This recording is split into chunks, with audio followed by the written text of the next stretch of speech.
All right, Tom, what's going on in here? This is what the average home hobbyist can do if they've got the right stuff.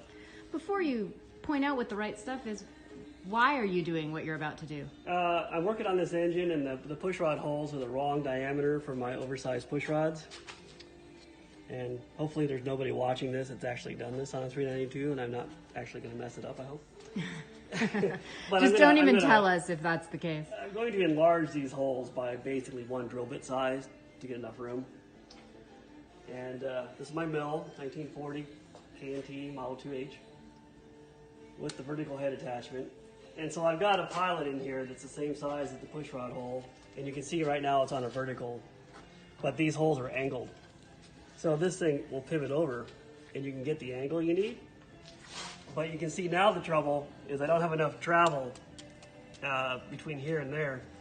Obviously the chuck doesn't line up with the hole now.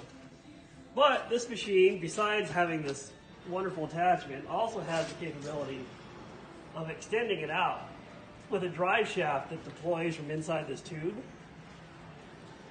And so you can get perfect alignment very easily. And then you can just run that down into it. Anyway, it's pretty cool. Anybody with a seat and guide machine is probably laughing at me because of the amount of time it takes. But this will do 4, and then I can reset up and do the other 4. Yeah, just that easy. There's probably an easier way to do this. You just want to use the machine. I don't want to do it by hand.